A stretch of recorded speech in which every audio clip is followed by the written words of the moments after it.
Buenos días. Vamos a hoy estar en el capítulo número 8 de Marcos. Marcos capítulo 8.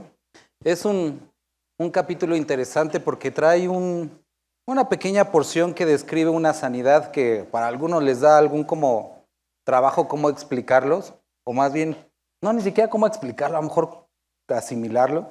Pero me gustaría como, no sé si ustedes recuerdan sus clases de primaria o secundaria, no sé, de la leyenda de los hombres de maíz, que viene, que varias culturas lo tienen, ¿no? No sé si recuerdan que al final crearon los dioses al hombre de maíz con carne de maíz amarillo y espíritu de maíz blanco, pero habían tenido 3 intentos, o más bien 2 intentos anteriores. Primero los hombres de barro, pero que se derretían con el agua.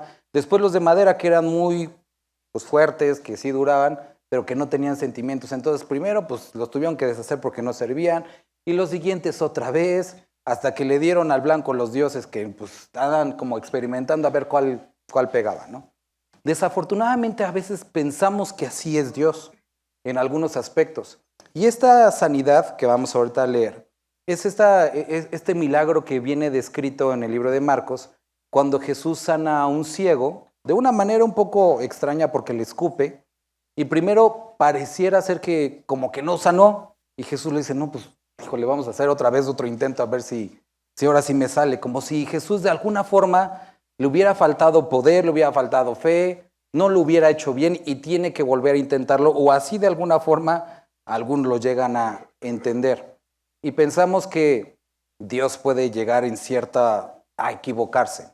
Obviamente no es lo que está describiendo Marcos, y creo que este capítulo nos va a ayudar a entender no el asunto de por qué pareciera a veces que Dios no sabe, porque ni siquiera tiene que ver con la sanidad, sino tiene que ver con nuestro entendimiento de los planes y la voluntad de Dios. Vamos a orar para comenzar. Padre, queremos rogarte que el día de hoy puedas hablar a nuestros corazones a través de esta palabra que nosotros vamos a leer. Por favor, Dios, te suplicamos que nos ayudes a ver.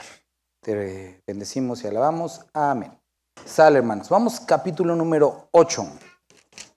En el capítulo número 8 empieza con la segunda vuelta de un mismo milagro. La alimentación de los 5,000 que vimos hace unas semanas, y ahora la alimentación de los 4,000. En aquellos días, como había una gran multitud y no tenían qué comer, Jesús llamó a sus discípulos y les dijo, esto ya tenía que ser ya familiar para ellos, porque ya habían experimentado que ellos ver con lo que tenía un niño, multiplicarlo y que muchos fueran alimentados.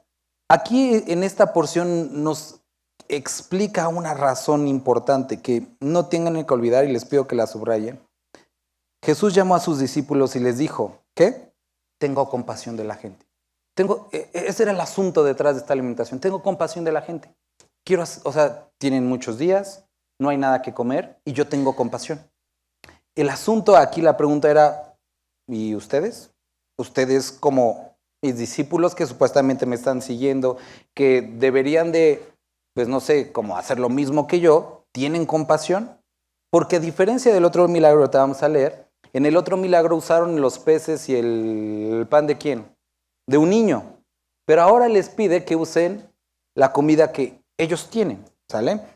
Y dice, si los enviaren ayunas a sus casas se desmayarán en el camino, pues algunos de ellos han venido de lejos. Sus discípulos le respondieron, ¿de dónde podrá alguien saciar de pan a estos aquí en el desierto? Él les preguntó, oigan, me están diciendo que ¿cómo le vamos a hacer para que coman? Ya lo vieron una vez, pero ¿y ustedes traen comida? Y ellos sí traían comida, ¿no? Decía, ¿cuántos panes tenéis? Ellos dijeron 7. Sabemos y entendemos que 7 no era suficiente para esta gran multitud de 4,000. Entonces mandó a la multitud que se recostase en tierra, y tomando los 7 panes, habiendo dado gracias, los partió y dio a sus discípulos, para que 7 panes, tomando los 7 panes, habiendo dado gracias, los partió y dio a sus discípulos para que los pusiesen delante, y los pusieron delante de la multitud. Tenían también unos pocos pececillos, y los bendijo. y mandó que también los pusiesen delante. Y comieron y se saciaron y recogieron de los pedazos que habían sobrado 7 canastas. Entonces, como el milagro anterior, también sobraron. Eran los que comieron como 4,000 y los despidió. Y luego entrando en la barca con sus discípulos, vino a la región de Dalmanuta. Versículo 11, ¿lo puede leer alguien? ¿Alguien podría ayudarme a abrir las ventanitas de atrás porque se hace calor? Ok, dice que vinieron los fariseos que posiblemente o seguramente algunos de ellos habían andado con toda la multitud y habían visto la alimentación de los 5,000, la alimentación de los 4,000, cojos sanando, ciegos sanando, mudos hablando, demonios siendo sacados, pero aún así discutieron con él y le pidieron una señal del cielo, una señal como algo un poco más o diferente. En otro de los evangelios, en el evangelio de Juan, nos describe que ligado a la alimentación, hablando del pan, los fariseos le dicen, bueno, Moisés nos dio pan, y Jesús les dice, yo soy el pan que descendió del cielo. Ellos le estaban pidiendo otra señal. Y aquí les pido también que no pierdan de vista para tentarle.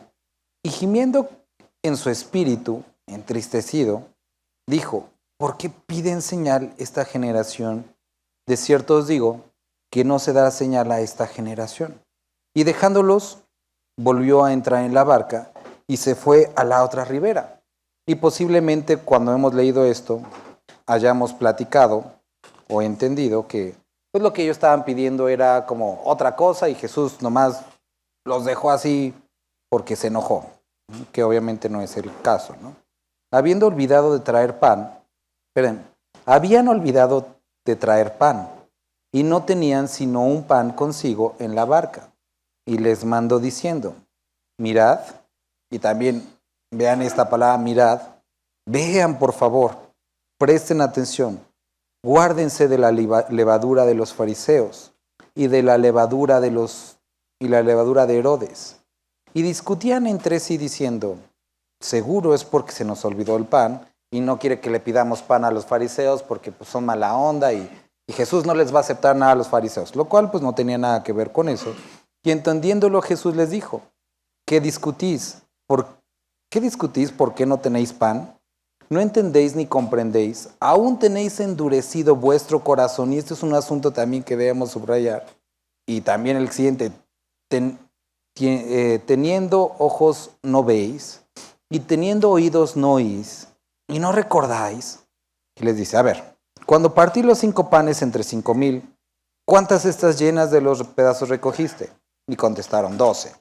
Y ahora que acabo de multiplicar todo este pan con los 4,000, ¿cuántas recogieron? 7.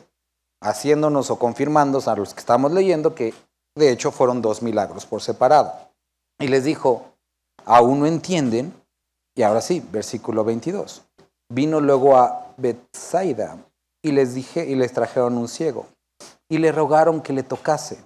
Entonces, tomando la mano del ciego, les sacó fuera, es decir, de donde estaban, los llevó fuera de la ciudad, y aquí no dice fuera de la aldea, y escupiendo en sus ojos, lo cual estaba leyendo que en algunos lugares y en algún tiempo se pensó que la saliva tenía ciertos poderes curativos. Y no sé si de ahí venga esa onda que así de las mamás de cuando el niño se raspa o algo así que les echamos babita y ya. Bueno, puede ser. Pero tenía esta idea, ¿no? Ahora, Jesús hizo eso porque la saliva tuviera poderes curativos. Vamos a ver por qué. Lo sacó fuera de la aldea, escupiendo en sus ojos, le puso las manos encima y le preguntó, ¿ves algo?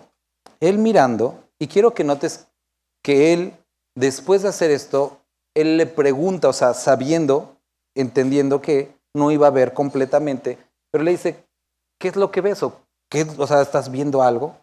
Y él dijo que si veía algo, y tienes que notar que era un ciego, pero el asunto es que su vista o su visión, a pesar de que ya empezaba a ver a las personas, pero los veía, él utiliza esta palabra, como árboles, porque veo que andan. Y eso ha llevado a muchos a entender que lo que pasaba es que no veía como claramente, no tenía definición de las cosas. Él, mirando, y en el versículo 24, eso quiere decir que ya veía, dice, veo a los hombres como árboles, pero los veo que andan. Eso quiere decir que no son árboles, sino son personas. Luego le puso otra vez las manos sobre los ojos y le hizo que mirase, le dijo, ve. Y fue restablecido y vio de lejos claramente a todos. Y le envió a su casa diciendo, no entres en la aldea, ni lo digas a nadie en la aldea. Y muchos cuando leen esto dicen, bueno, es que posiblemente esto pueda partir de aquí un tipo de enseñanza que algunos milagros Dios los hace de manera progresiva. Que Dios puede hacer lo que sea, pero creo que estaríamos olvidando todo lo que pasó y que va a pasar a continuación. Ahorita vamos a regresar. Salieron Jesús y sus discípulos por las aldeas de Cesarea de Filipo, y en el camino preguntó a sus discípulos, diciéndoles, ¿quién dice los hombres que soy yo? Ellos respondieron, unos Juan el Bautista, otros Elías, y otros alguno de los profetas. Y ahora les pregunto, bueno, ¿y ustedes que andan conmigo, ustedes, quién dicen que soy yo? Respondiendo, Pedro le dijo, tú eres el Cristo. Y esta es una confesión que, por lo que sabemos o lo que dice Jesús en otro de los evangelios, dice, esto no te lo reveló ni carne ni sangre, esto es como proviene del Espíritu, o sea, ¿entendiste, Pedro? Pero les dijo que no se lo digan a ninguno. Y después, bajo el entendido que ellos habían entendido que él era el Mesías, él les empezó a explicar qué es lo que iba a suceder bíblicamente, proféticamente con el Mesías, que es necesario que el Hijo del Hombre padezca mucho y ser desechado por los ancianos, por los principales, por los sacerdotes, por los escribas, y ser muerto y resucitar después de 3 días. Esto estaba en la Escritura, esto estaba en los Salmos, esto estaba profetizado. Y era normal que si ellos habían entendido que él era el Mesías, también pudieran o recordaran que esto era lo que iba a suceder con el Mesías. Esto les decía claramente. Pero lo que sucedió es que Pedro, el que había tenido la revelación, le tomó aparte y comenzó a reconvenirle. Y la palabra en griego describe, o sea, como que lo regañó constantemente durante mucho tiempo. Pero él volviéndose y mirando a los discípulos, reprendió a Pedro diciendo, quítate de delante de mí, Satanás, porque no pones la mira en las cosas de Dios, sino en la de los hombres. Lo que nosotros estamos viendo descrito aquí con el milagro es una imagen, una representación, una muy buena representación de la condición espiritual de las personas que estaban rodeando a Jesucristo. Nosotros vemos a este hombre que primero dice que lo trajeron. ¿Por qué lo trajeron? Porque no veía nada. Y le rogaron las personas que estaban alrededor del ciego porque tenían fe que Jesús podía hacerlo. Y entonces él tomó la mano del ciego y lo llevó fuera de la ciudad. ¿Qué es lo que había fuera? O sea, esto es algo que debemos de ver. No quiere decir que dentro de la ciudad no pudiera haber árboles, pero era normal que fuera de la ciudad hubiera árboles. Eso es que Jesucristo quería que el ciego tuviera primero una visión de lejos, que hubiera árboles y que hubiera personas entrando y saliendo a la ciudad. Eso es algo que Jesús quería. Lo lleva y va todas las personas ahí. Y después le dice, escupe, y le pregunta, ¿qué es lo que ves? Sabiendo que él, en ese momento, su visión no iba a ser completa. Y quiero que pongas atención, no está hablando, el asunto aquí no es la sanidad progresiva. Él quería representar algo, él quería traer algo a la memoria de los discípulos, algo que estaba pasando. Y él, a pesar de que Jesucristo lo había tocado, él no era capaz ya de detectar el movimiento, de ver luz, de ver como diferentes cosas, pero no entendía claramente qué es la escena que estaba viendo. Ahora, algo de lo que a mí me llamó la atención aquí, no sé si tú lo habías pensado en alguna ocasión, es que si este hombre era ciego de nacimiento, ¿cómo pues él podría saber la diferencia entre árboles y personas? Probablemente él había quedado ciego, pero bueno, no vamos a entrar a ese asunto. El asunto es que él no podía diferenciar las cosas, hasta que Jesucristo, no porque no hubiera funcionado, él ahora primero quería que pudiera él entender que estaba capacitado para ver, pero que había una condición que le era necesaria perseverar con él. Y si él se quedaba con él, ahora Jesús iba a poner su mano, ya no iba a haber el escupir ni nada de eso, pone su mano y le dice, ve, y ahora puede ver. Ahora, vamos a regresar aquí y quiero que pongas atención. Los discípulos habían visto la alimentación, habían visto el poder de Dios. Ese no era problema. El problema no era si lo habían visto o no, ellos lo habían visto. Pero esta situación que estaba sucediendo ahora, Jesucristo utilizó unas palabras, tengo compasión. Yo, Dios, soy de esta forma, tengo compasión. ¿Tú tienes compasión?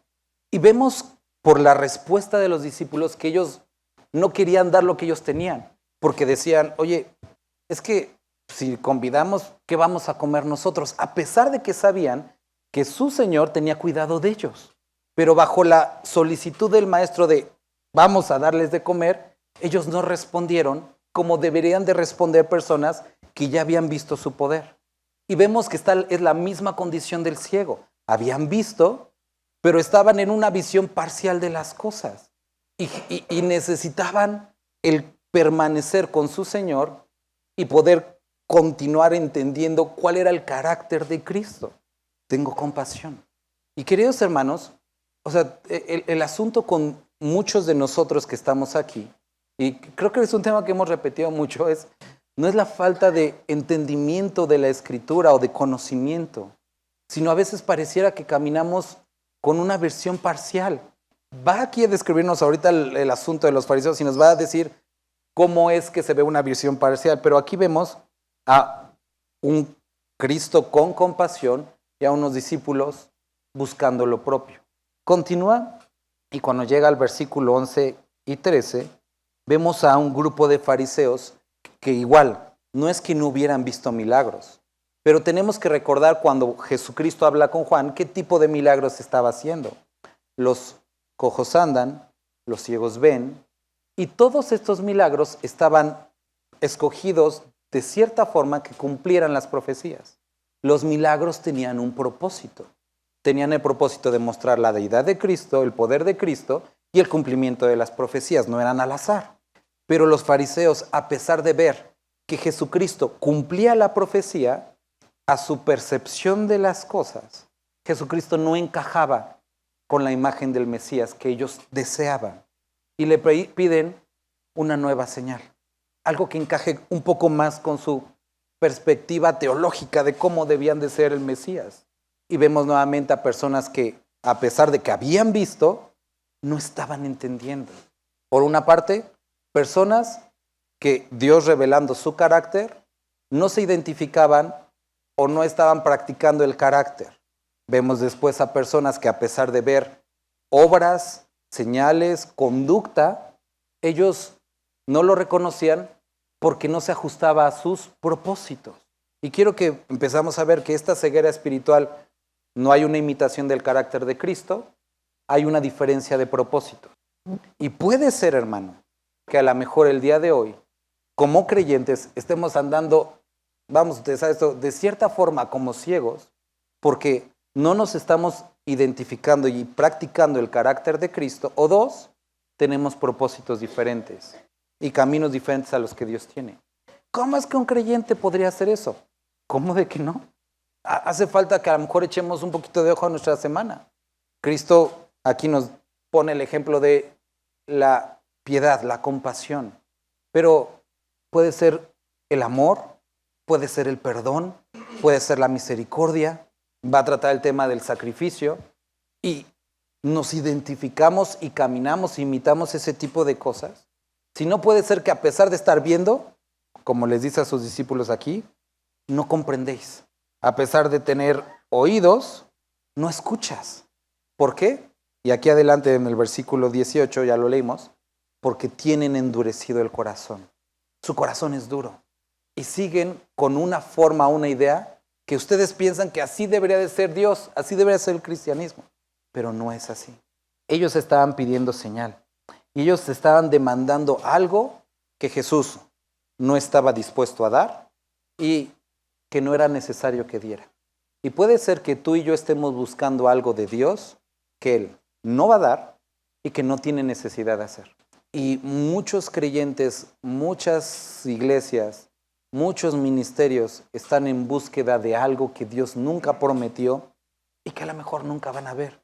Y que tristemente están basando su esperanza en algo que Dios no ofreció. Y sería muy triste que a lo mejor el día de hoy pudiera ser el caso de alguno de nosotros, poniendo nuestra esperanza en algo que Dios no ha prometido, o exigiendo de Dios algo que Dios no está interesado en dar. ¿Por qué? Porque no tiene que ver con su propósito. No tiene que ver con su propósito. Probablemente tenga que ver con tu propósito, pero no con el suyo. Y Él no privó a los fariseos de la señal por falta de compasión, sino porque no tenía propósito, porque nos describió que Él tenía compasión. Ahora, después en el versículo 14, si notamos, utiliza muy a propósito la palabra de vean, porque el ciego estaba ciego y a lo mejor era la condición de ellos, pero Él dice, por favor, mirad, vean por favor, guárdense de este tipo de contaminación. ¿Cuál contaminación? La levadura. ¿Qué era la levadura de los fariseos y la levadura de Herodes? Digo, a lo mejor habrán visto algún programa de cocina, ¿no? Está la masa, pero aquella masa que se le pone un poquito de masa madre o de levadura, puedes tomar una pizca de la masa que ya está leudada y lo dejas tiempo y hace que esta masa se leude también a pesar de no tener levadura. A eso se refiere, a cuando tomaban una pizca de la masa vieja y la ponían en esta masa nueva, ya sea se inflaba la nueva masa. La levadura era un símbolo, un tipo del pecado. Y aquí está diciendo que los fariseos estaban incurriendo en algún pecado, o esa forma antigua de ver las cosas pecaminosa, podía contaminar esta nueva. ¿Qué era eso? ¿O a qué estaba refiriéndose? De los herodianos aquí no tenemos el ejemplo expreso, pero por lo menos de los fariseos sí lo tenemos. Primero, ¿qué es lo que estaban haciendo, vamos a decir mal? Discutiendo con Jesucristo. Tratando de explicar a Jesucristo por qué su visión del mundo era incorrecta. Porque es que Jesucristo, se me hace que eso que tú dijiste ya no checa con la sociedad de hoy. Eso que tú dices no checa con la religión, no checa con nuestra práctica. Y es ridículo cuando el siervo discute con su Señor acerca de cómo deberían de ser las cosas. Número 1, ¿te vas encontrando esta semana no orando, sino discutiendo con Dios? Reflexiona en esto. Número 2, estaban pidiendo, pero aquí nos dice que esta señal no era realmente por ver la señal, sino estaban buscando tentarle. La condición de estos fariseos la vamos a ver descrita más adelante, pero quiero adelantarla para que podamos entender. Nos habla de la incredulidad. Ellos habían visto, por el conocimiento que tenían en la Escritura, sabía que concordaba con la profecía, pero no estaban dispuestos a creer en él. Y esto es algo que nosotros necesitamos también tener cuidado, porque esta levadura que les dice tengan cuidado es de la incredulidad. ¿Qué has escuchado? Me hace sentido. ¿Qué has leído? Dices es lo correcto. Que Jesús lo dijo, los apóstoles lo practicaron, lo dice la Escritura, pero no estoy dispuesto a practicarlo. La incredulidad no solamente es desobediencia, sino es incredulidad. No crees y por lo tanto no lo haces. Y entonces les dijo, no entienden, no comprenden, aún tenéis endurecido vuestro corazón, teniendo ojos no veis y teniendo oídos no oís y no recordáis. Y entonces empieza a hablarle de lo que ya hizo él. Y les dice, basado en lo que yo ya hice, ustedes deberían de experimentar fe en la evidencia puesta delante de ustedes. Hay evidencia, hay actuar de mi parte, deberían de responder basado en lo que yo ya hice, en lo que yo soy. Soy compasivo, soy poderoso, he cumplido las profecías. Deberían de actuar en respuesta a lo que yo soy. Y eso es lo que nos está describiendo esta historia. Nos está describiendo a personas cuya vista ha sido abierta, pero que por no estar en esa comunión, en ese toque con Dios, no entienden. O pareciera que no entienden, o no quieren entender, y que el corazón está endurecido. Aquí lo va a describir. Ahora, ¿quién dice los hombres que soy? Versículo 27. ¿Qué es lo que piensan las personas o qué es lo que ellos dicen de mí? Y empiezan a darle esas respuestas. Y le dice, bueno, lo importante aquí a entender para ustedes es, para ustedes, ¿quién soy yo? Y me gustaría que esta pregunta pudieras el día de hoy hacértela. ¿Quién es Cristo para ti? ¿Es de quien me habla mi familia? ¿Es uno que dice la Biblia? ¿Es a la persona que le cantamos el domingo? Pero ¿entiendes qué significa es mi Señor? Y esto es algo importante, hermanos. Y sé que hace calor, les pido que se mantengan despiertos. Porque en esta temporada, muchas personas están, bueno, ya se ha perdido muchas de lo que tiene que ver con Jesús y todo eso, pero muchas personas están abiertas. En muchos lugares todavía se celebra todo esto de la Navidad y se menciona el nombre de Jesús. Y a lo mejor algunos ya tienen su arbolito y lo que sea, ¿no? Pero ¿entendemos de qué se trata que el día de hoy estemos aquí? ¿Entendemos de qué se trata el servicio? ¿Entendemos de qué se trata leer la Biblia? ¿Para qué venimos? ¿Para qué escuchamos? ¿Para qué cantamos? ¿O aún estamos sin entendimiento? ¿O aún estamos... Yo sí veo a los cristianos como algo bonito, pero aún estamos sin entendimiento. Nuestro corazón está endurecido de tal forma que veo, leo, enseño, lo hablo, pero no lo vivo, no lo creo de tal forma que transforme la persona a la imagen que Dios quiere que yo sea. Entiendo que es la compasión, pero no estoy dispuesto a sentir compasión por las personas. Entiendo que es el amor, pero me cae gordo a las personas y no los quiero amar. Entiendo que es el perdón, entiendo que es un mandamiento, pero yo no voy a perdonar porque me han dañado. Entiendo que es el pecado, entiendo que Dios pide de mí santidad, pero tiene que entender que soy hombre. Aún estamos así, porque desafortunadamente hemos llegado a un punto en la vida de la iglesia como en general, en la que muchos viven endurecidos. Hablan de un Dios que no conocen, predican un evangelio que no los ha transformado y trabajan y sirven, pero como lo menciona aquí, ponen los ojos en las cosas de los hombres y no en las de los cielos.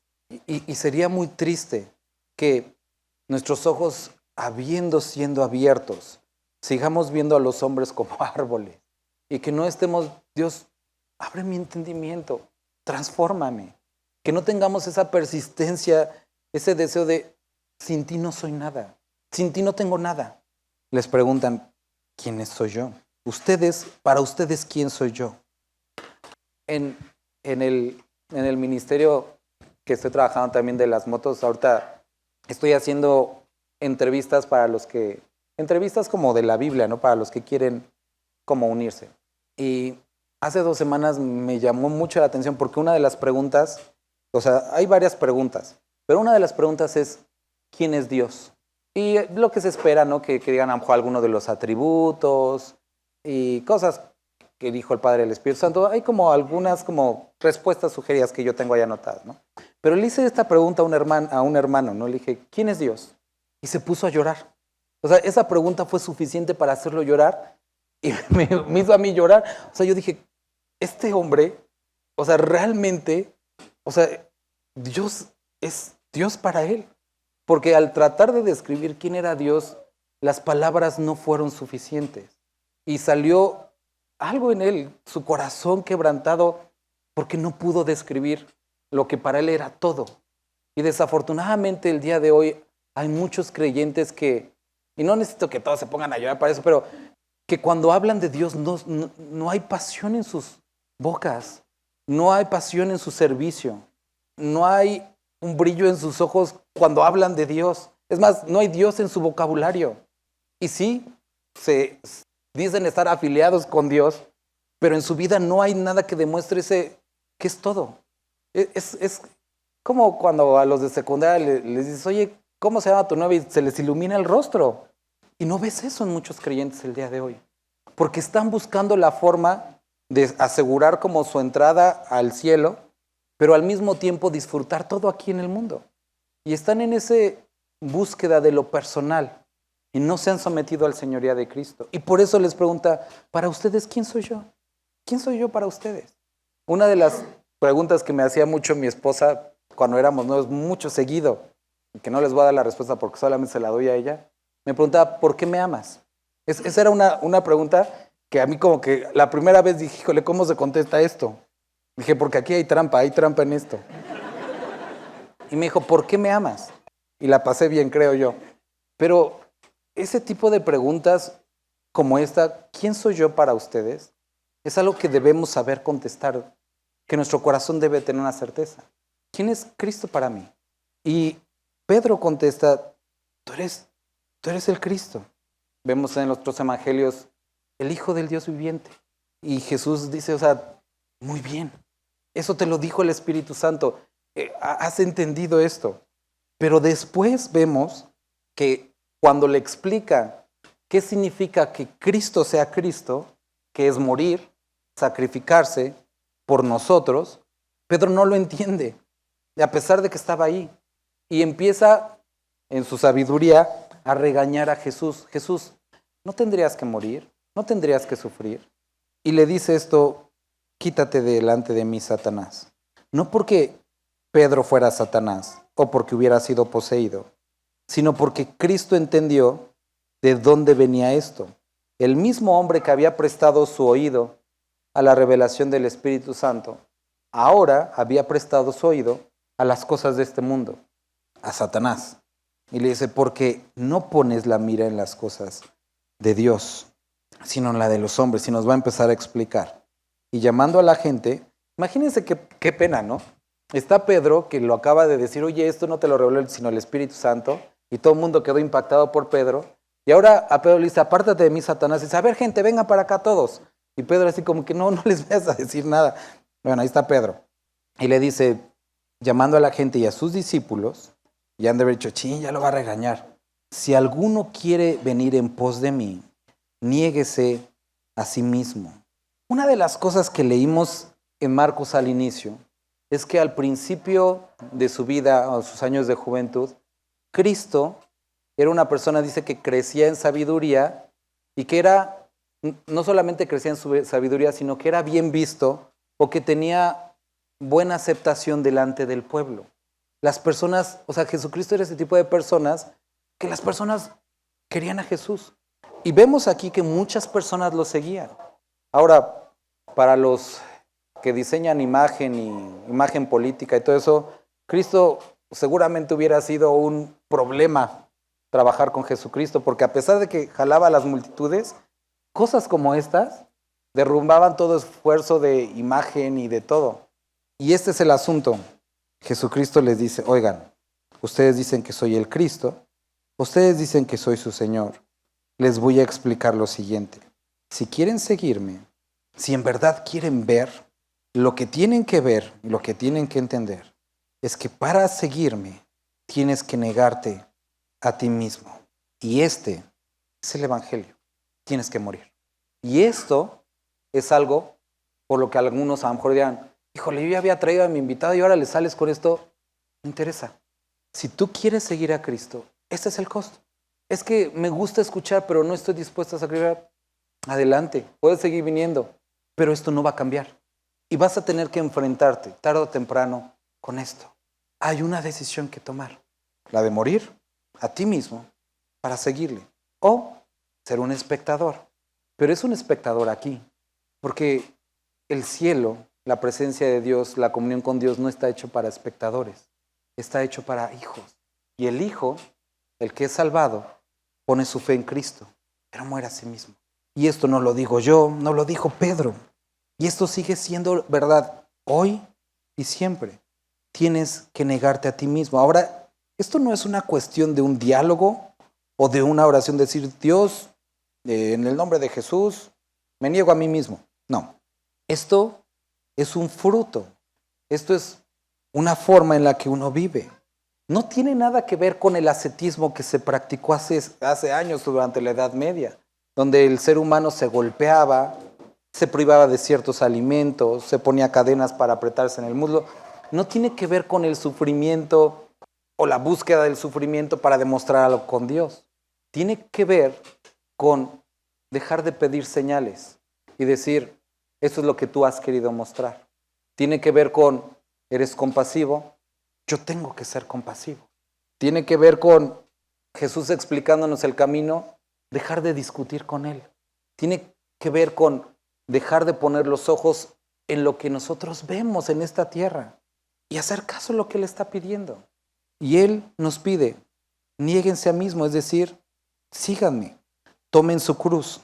Nosotros hemos romantizado la idea de la cruz, porque el día de hoy, a lo mejor muchos de ustedes, muchos de nosotros, traemos una cruz colgada.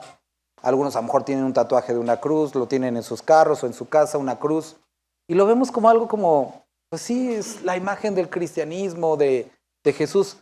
Y para nosotros no nos es adversa la imagen de la cruz, pero en esa época la cruz era algo que repudiaba a las personas, porque simbolizaba la horrible autoridad que tenía el gobierno romano sobre la vida de las personas.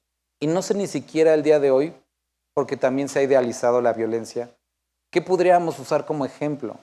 Pero tomar tu cruz era algo que para las personas era como, guácala, o sea, ¿por qué haría eso?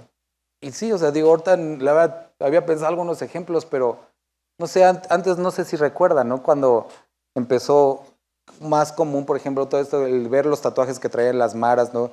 La lagrimita que simbolizaba cuántas personas habían matado, y ya muchos ahí traen su lagrimita y dicen, no inventes, muchos ni siquiera saben, o los narcotraficantes traen cargando el cuerno de chivo en una cadenita, y ahorita ya chamaquitos, o sea, hemos idealizado la violencia, pero esto significaba algo adverso para el creyente.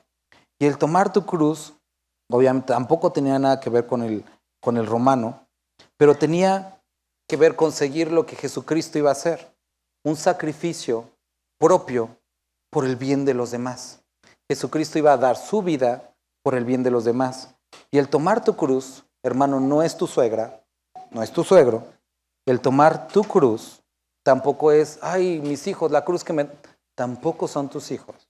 El tomar tu cruz es algo que tú haces siguiendo a Cristo en demérito propio a favor de los demás. Es dejar tus planes, tus propósitos para abrazar los de Dios al punto en el que en ciertos aspectos puede haber un demérito propio a favor de los demás y en favor de los planes y propósitos de Cristo, no solamente para tu vida, sino para la vida de los demás. Y ese tipo de decisiones no son populares.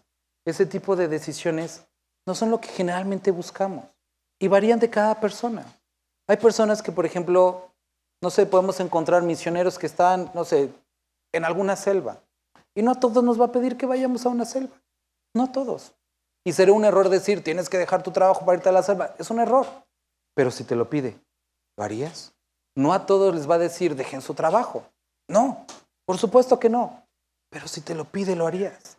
No a todos les va a pedir, ven a trabajar en la iglesia.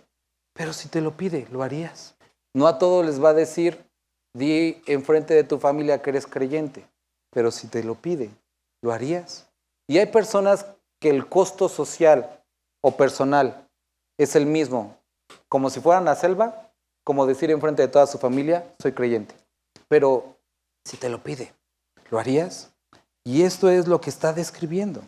Y después les dice, sígueme, porque todo el que quiera salvar su vida, la perderá. Y todo el que pierda su vida por causa de mí, no por un ideal, no como Juan Escutia por la bandera, sino dice por causa de mí y de el Evangelio, la salvará. Ahora, tampoco romanticemos esta idea de yo moriría por Cristo, porque es fácil decir eso. El perder su vida es el que sea menos yo y que sea completamente Él viviendo. El que mi propósito, mi carácter, mis acciones estén determinados por lo que Él dice y por quién es Él y no por lo que yo deseo.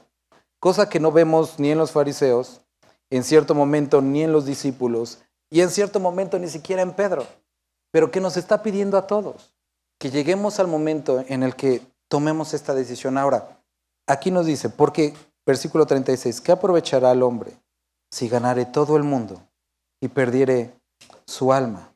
Y nos está tratando de explicar lo siguiente. Aquellos que te dicen que sin Dios no vas a hacer nada en la vida, es una mentira. Sin Dios puedes ser todo en la vida. Eso es una mentira. Que te digan, es que si tú no tienes a Dios no vas a hacer nada en la vida. Eso no es cierto.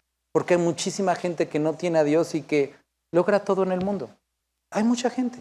Y eso es algo que, digo, si tú a lo mejor te lo habían dicho, bueno, no es cierto. Pero aquí Jesucristo nos está tratando de explicar. Tienes la capacidad de ganar dinero, posición económica, política, social, bienestar, comodidad, salud, sin Dios. Puedes hacerlo. Pero tienes que entender que después, ¿qué va a pasar? Que puedes ganar todo en este mundo, pero perder tu alma.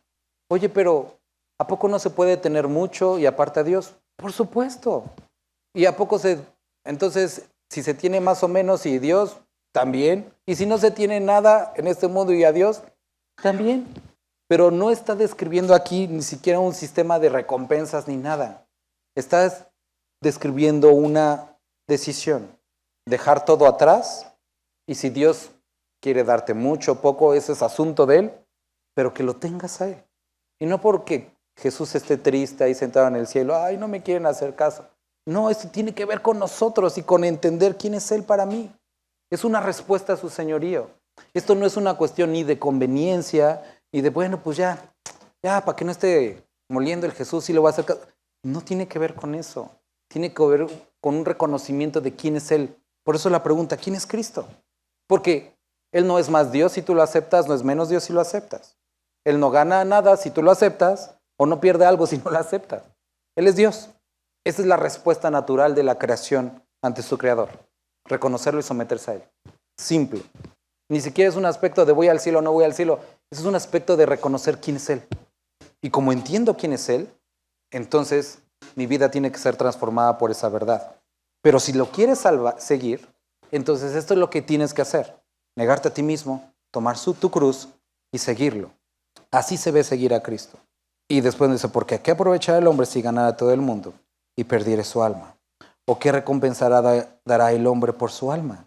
No hay precio. Porque el que se avergonzare de mí y de mis palabras en esta generación adúltera y pecadora, el Hijo del Hombre se avergonzará también de él cuando venga en la gloria de su Padre con los santos ángeles. ¿Y qué es lo que está describiendo? ¿A qué se refiere cuando dice el que se avergonzare de mí? Esos momentos incómodos cuando nos dicen, oye, ¿pero a poco tú sí crees toda la Biblia? Y tú dices, ay, ¿qué contesto? No sé. Y que a lo mejor por la presión en algún momento das evasivas. Bueno, puede ser, pero lo que está describiendo y utiliza esta palabra muy interesante e importante en esta generación. Cada generación, a pesar de que hay los mismos pecados, las mismas mentiras, tiene sus conflictos.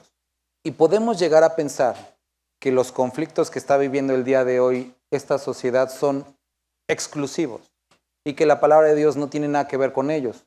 Es decir, que ciertas prácticas que el día de hoy se tienen, que ciertos pecados no estaban contemplados en la Biblia, o que ha cambiado la perspectiva de la Biblia acerca de eso.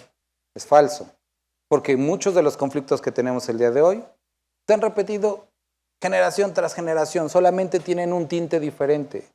Pero no importando cuáles sean los conflictos, las prácticas, los pecados de la generación, Jesucristo dice, vas a tener que decidir entre dar el sí al ser humano o el seguir a Cristo. Vas a tener que decidir. Y no importando también el conflicto, el pecado, los comportamientos de tu ámbito de trabajo, familiar, socioeconómico, vas a tener que decidir. Y cada uno, dependiendo de dónde estamos, vamos a tener que decidir. Vuelvo a repetir, y con esto terminamos. Vemos aquí que no es una cuestión de conveniencia, sino tiene que ver, si entiendes quién es Dios, quién es Jesucristo, si tus ojos han sido abiertos, hay una respuesta natural, sometimiento. Esa debe de ser. ¿Cómo se ve el sometimiento? No te engañes. Negarte a ti mismo, tomar tu cruz, seguirle. Pero eso tiene un costo. Por supuesto, así se ve. ¿No lo quieres hacer? No. Pero si tú te acercas 1 y 1000 veces a la Biblia, esta va a ser la misma respuesta. ¿Quieres venir en pos de mí? ¿Has entendido quién soy yo? ¿Y quieres actuar en congruencia? Esto es lo que tienes que hacer. Toma tu cruz, niégate a ti mismo, sígueme. Y habrá situaciones en las que tú, como individuo, tengas que decidir. Actuar en congruencia a esa decisión o como los discípulos, endurecidos, poniendo los ojos en este mundo y no en Dios. Vamos a orar. Padre, te doy muchas gracias por mis hermanos. Te doy muchas gracias porque el día de hoy podemos estar aquí, Padre. Palabras como estas tienen el propósito de traer conflicto a nuestra vida y gracias por esto. Te ruego que todas estas áreas en las que el día de hoy nos hayamos sentido incómodos, podamos acercarnos a ti y obedecerte, Señor, reconocerte. Padre, te ruego que este conflicto, esta palabra dura y directa que has traído a nuestro corazón, pueda tener como respuesta amor y acciones no por obligación religiosa o social, sino la respuesta de un corazón enamorado a ti. Que estas decisiones, como decía tu palabra, mi yugo es fácil, ligera mi carga, que pueda encontrar cada uno de nosotros gozo y una convicción profunda, Padre. Trae convicción a cada uno de los que estamos aquí. En el nombre de tu Hijo Jesús. Amén.